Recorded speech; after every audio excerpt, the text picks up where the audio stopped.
धड़क कामगार union federation के संस्थापक अध्यक्ष अभिजीत राणे के मार्गदर्शन में धड़क कामगार यूनियन फेडरेशन के तहत पिछले हफ्ते धड़क रियल एस्टेट एसोसिएशन की घोषणा की गई और पूनम ओबेरॉय और गिरिराज शुक्ला को सम्मानित किया गया और इसकी जिम्मेदारी दी गई। खासकर मीरा भाईंदर इलाके में 500 से ज़्यादा लोग सदस्य बन चुके हैं। कल इस संबंध में धड़क कार्यालय में बैठक भी हुई थी। इसी पृष्ठभूमि में आज धड़क मुख्यालय में पत्रकार वार्ता का आयोजन किया गया। पेश है मुंबई से हमारी एक खास रिपोर्ट।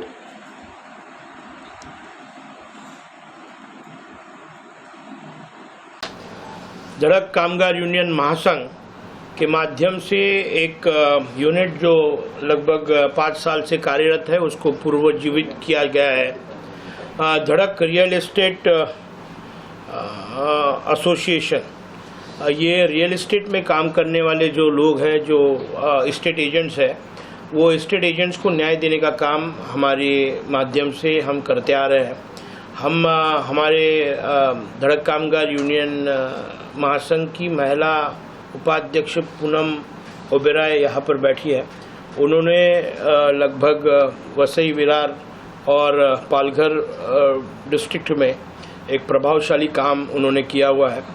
धड़क रियल एस्टेट एसोसिएशन में लगभग 800 से ज़्यादा एस्टेट एजेंट्स को एक साथ जोड़ने का काम किया है और बहुत जल्द उसका एक बहुत बड़ा हम सम्मेलन करने वाले हैं, जहाँ पर मीरा भाईंदर और वसई विरार शहर में जो एस्टेट एजेंट्स है वो एस्टेट एजेंट्स को न्याय देने का काम, उनके 2% का कमीशन होगा।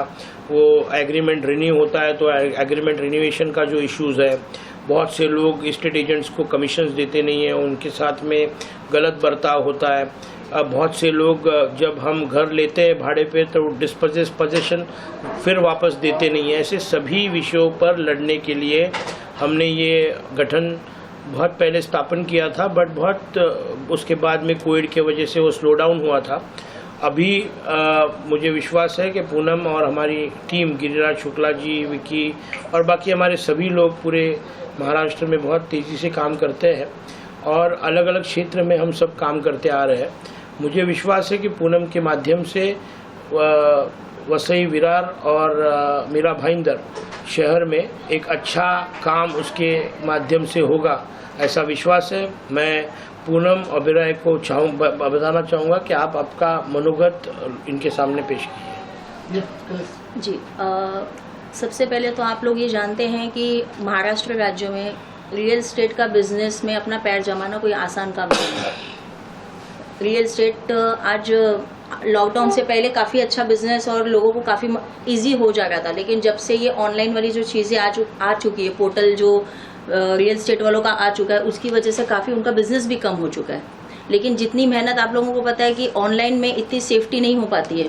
आज हम लोगों को कहीं घर लेना है, कुछ रेंट पे घर लेना है, तो उसकी सेफ्टी क्या ऑनलाइन नहीं होता है। फिजिकली हम रियल एस्टेट के जो एजेंट्स हैं उनको एक फ्लैट बेचने या रेंट पे चढ़ाने के लिए 6-6 महीने तक फिजिकली उनको जाके दिखाना, पेपर वर्क करना, लोन डिपार्टमेंट से मदद करवाना, ये सारे जो मेहनत वाले जो काम होते हैं वो रियल एस्टेट एजेंट के बिना पॉसिबल नहीं है।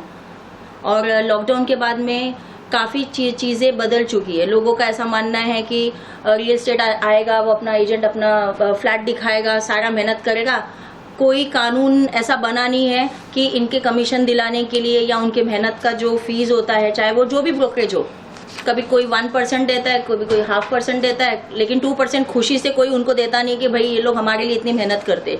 पेपर वर्क से लेके उनको घर के पोजीशन तक करवाना, मूवर्स पैकर्स जैसे एक्स्ट्रा सपोर्ट्स दिलाने के बावजूद भी जो उनका हक होता है, चाहे वो 1% हो चाहे वो 2% हो, वो उनको नहीं मिल पाता।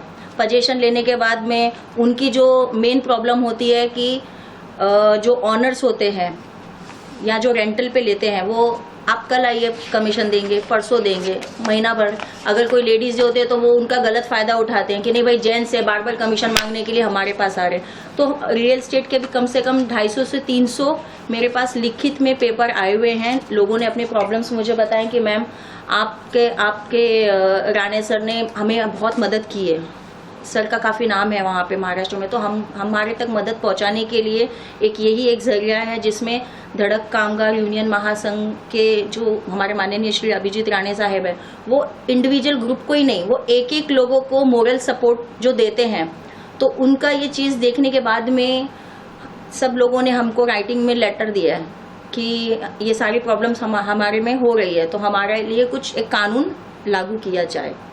तो देखते हैं, अभी सर के पास सारे लेटर्स आ चुके हैं और आगे हम लोग कोशिश करेंगे कि मेरा मानना ये नहीं है कि मैं मीरा भाईंदर या महाराष्ट्र, मैं चाहती हूँ हमारे पूरे इंडिया में एक ऐसा कानून आ जाए जहाँ पे रियल एस्टेट एजेंट्स को एक अच्छा, मतलब एक रेपुटेट और एक बोलते ना, एक उनको रिस्पेक्ट मिलनी चाहिए कि भाई इन्होंने जो काम किया है, जैसे हर किसी को अपना हक मिलता है, तो उनको भी उनका जो हक है वो उनको टाइम पे मिल जाए।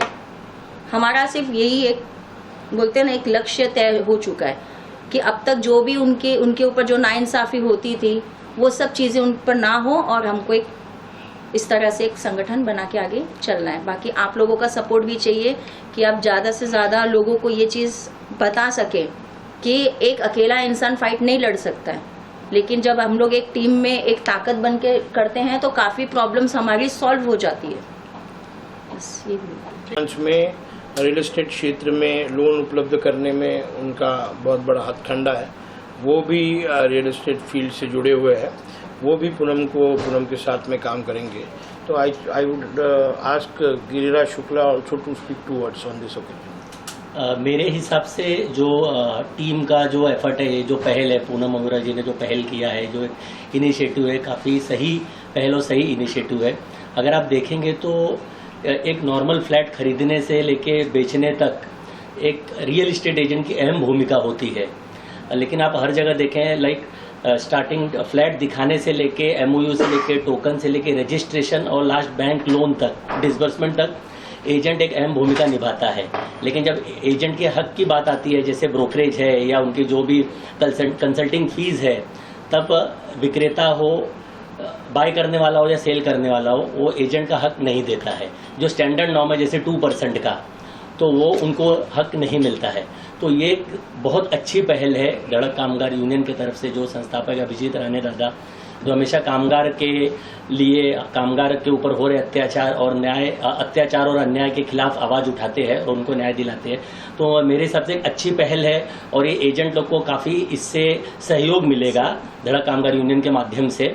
जो एजेंट लोग की तकलीफ है, जैसे अभिजीत राणे सर ने कहा कि ब्रोकरेज से लेके जो रेंट लिव-इन लाइसेंस में जो रिन्यूअल होता है हर 11 महीने में, उसमें भी जो 1 भाड़ा 2 भाड़ा लागू होता है, उसमें क्या होता है कि बायर और सेलर म्यूचुअल एग्रीमेंट बना के एजेंट का हक नहीं देते हैं। तो ये सब समस्या काफ़ी जटिल समस्या है और इसके अभी जो हम पहल कर रहे हैं, ये इससे एजेंट लोग को काफ़ी सहयोग मिलेगा और उनको न्याय भी मिलेगा। तो मेरे हिसाब से बहुत अच्छा इनिशिएटिव है। Okay, thank you.